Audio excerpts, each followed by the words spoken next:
I'm Sharon Bill. Welcome to my Music Theory Tuition series where I work with you step by step through the ABRSM Discovering Music Theory grades. I'll work through every single exercise and explain everything you need to know. You can access information about the books I have available to help you on my website. Go to sharonbill.com.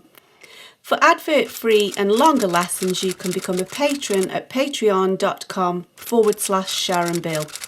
If you can give me a like, that would be super, and please do subscribe to my channel to stay updated. You can support this channel by buying me a coffee at buymeacoffee.com/SharonBill. Moving on with page 52, looking at choosing chords in a minor key melody now. We're on page 52 of the Grade 5 Discovering Music Theory workbook. So let's now work through an example of a melody in a minor key. There's nothing new here at all.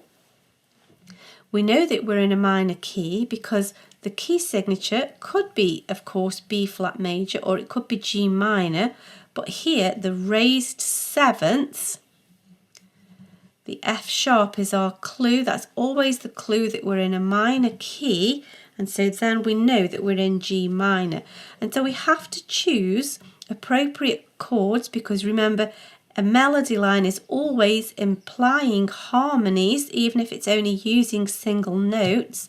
It's using the notes of that harmony with additional extras added in just for musical embellishment. And we also only have sometimes partial representations of the chord in the melody, but it's enough to give us the clues that we need to know to describe which harmonies are being implied, which chords are being represented in the melody line. And so if we're in G minor, we're looking at the options of chords 1, 2, 4 and 5. And so if we're in G minor, G is the tonic, and then the second degree of the scale is A, 4 is C, 5 is D. And again, if you find that hard, you can always think, well, 1, 2, 3, 4 and 5, they're the steps of your scale. And then we build the triads built upon those steps. So the first, third, fifth, G, B, D, A, C, E, C, E, G, D, F, A.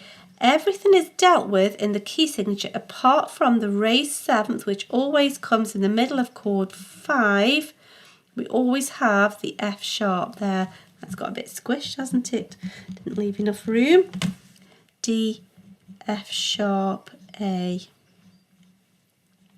So we always have the raised seventh. The key signature will deal with everything else, but we need to make sure we include that. And that is always part of chord 5, which is when it comes at the end, why chord 5 always leaves us hanging, because it's got that strong leading note pulling desperately to be resolved to the tonic. So here we have a G, a C and an E. We get the full representation of chord 4, like as an arpeggio as it were. And then here we have an A, we've got a note G, then we have the F sharp, and then we have the D. And so we can see that it's got to be chord 5 because of that raised seventh. The only note that's not explained is this G, which is a passing note. It's always by step, filling in the stepwise movement between the two harmony notes. So that's our passing note, not part of the harmony, just passing through.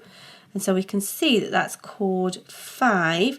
And so as we're at a cadence point coming to the end of a section, the only thing that could happen now is chord 5 must go to chord 1. We've only got one note here, and we can see that chord 1 is G, B, D. So that's absolutely correct. Of course, we have the option, it is part of chord 4, and so we could say, oh, it's gone 5 to 4, but that would not be allowed because 5 to 4 is not a recognised cadence. It's not any cadence at all. 5 to 1 is our perfect cadence, and that's the only way of properly explaining this single note G. Even though it comes in a different chord, it's got to be the perfect cadence here. And so you can see that everything that we need to know about this melody can be easily explained. If we want to just sort of extend the knowledge, we can see that our first chord, we've got a G, A, B flat of course, and D. So G, B, D is chord 1, which makes sense. Let's establish the key in the first bar. This A is not a harmony note, it's just a passing note, just passing through in step.